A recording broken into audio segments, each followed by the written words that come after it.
With very short notice, Jordan and Tucker have been told that I'm going to provide them with kind of some cryptic words, a couple of sentences, and they're stuck with two-sentence answers. Jordan, have you ever been cryptic? Yes. There, that was it. The first fucking time I've ever seen him, or the first time I've ever seen him cryptic. Tucker, you can do this? I used to write haiku as a child, so yes. All right, well, let's see where this goes. Let's start with Tucker. Joe and Kamala, 2 sentences. Lovely couple on their way out.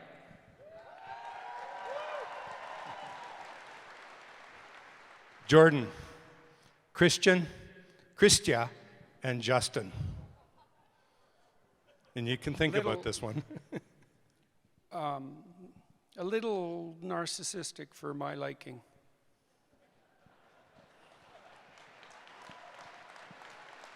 We got a lot of this. We're going to have some fun here. Donald Trump. I'll speak in sentences. Orange, ascendant. No, I would say, if you want to know who Trump is, watch the reaction to Trump. I mean, that's really it. I think Trump is politically immoderate. And I think that not because I'm totally crazy. I think I'm pretty moderate too, to be honest. I don't want radical change. But neither does Trump. And they're treating him like he's a Nazi, and that says everything about them. Loud and clear. Jordan, Pierre Poilievre, or Poilievre if you wish. I'll tell you a quick story about Mr. Poilievre, a couple of sentences. I met him at the residence of the opposition, and I met his wife, who I thought was a very solid person. And one of the concerns they expressed to my wife and I while I was there was the expense that they had racked up at the expense of the Canadian taxpayer for moving them into Stornoway, into the residence. And I thought 2 things. I thought, all things considered, you probably have more important things to prioritize. But the fact that that actually bothers you and that that was genuine and unprompted is a good sign, because I don't think that Pierre Poilievre thinks that your money is his.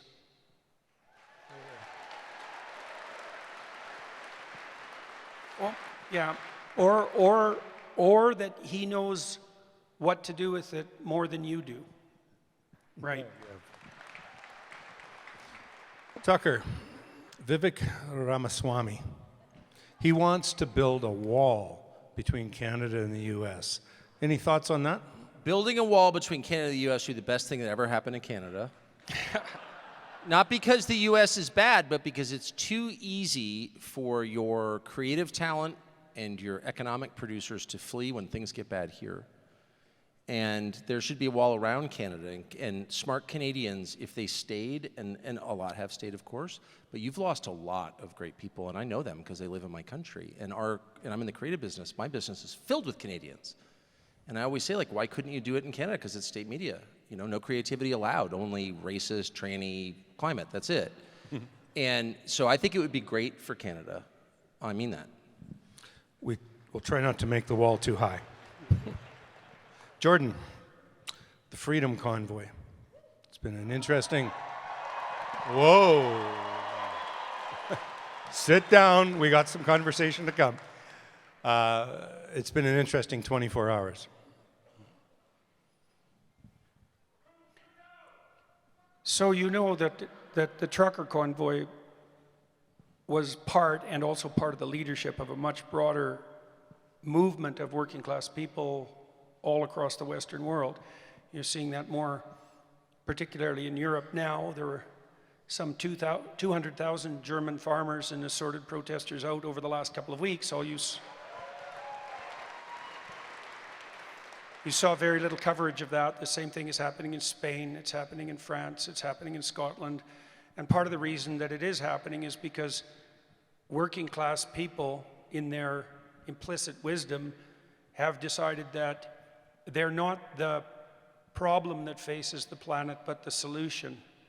And the truckers knew that, and they served in that function, as even Trudeau admitted not so long prior to his unforgivable, traitorous, and now deemed criminal activities, which should be treated as such.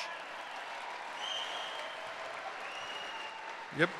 I thought from the beginning, you know, more power to the truckers. I think they handled that demonstration impeccably. They timed it brilliantly. They left at the right time. They did nothing but good. And they were treated like Russian collaborators and MAGA scum, and sometimes both at the same time, because that's exactly how demented Canada is. So more power to them, and thank God for the wisdom of the federal court. May I just add one thing? I so fervently agree with what Jordan just said, and I was mesmerized by that whole thing, and I know some of the people involved. I do think, though, there's probably too much emphasis, relatively speaking, on the Prime Minister and not enough on Chrystia Freeland, who I knew as a journalist working in Washington 20 years ago. She was at the Financial Times. And the fact that someone like that could ascend to a position of high authority in a civilized country like this is such a shocking, and I mean that. First of all, it proves the meritocracy is fake. If some, mentally random. deficient fascist can have power over you, okay? But watching David Menzies get arrested recently for trying to ask her a question, I mean, I really feel like people need to be very direct. No, this person has no moral authority over me at all. She is not qualified to even speak to me. Okay.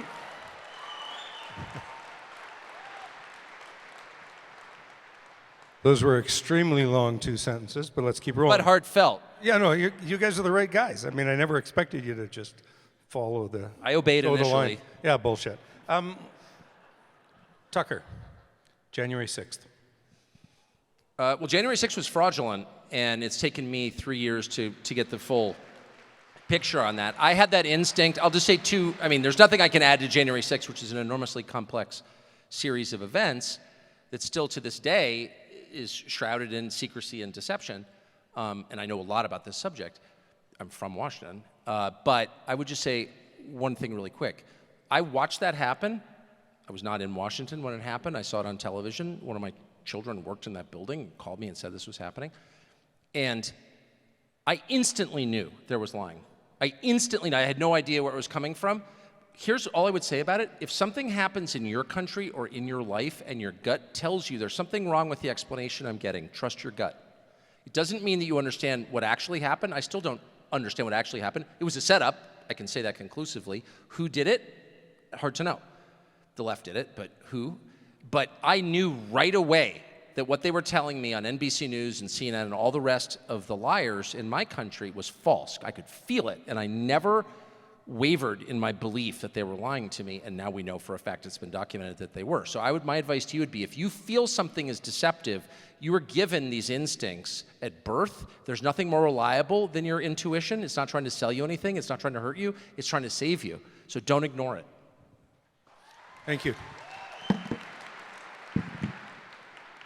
Jordan, the World Economic Forum.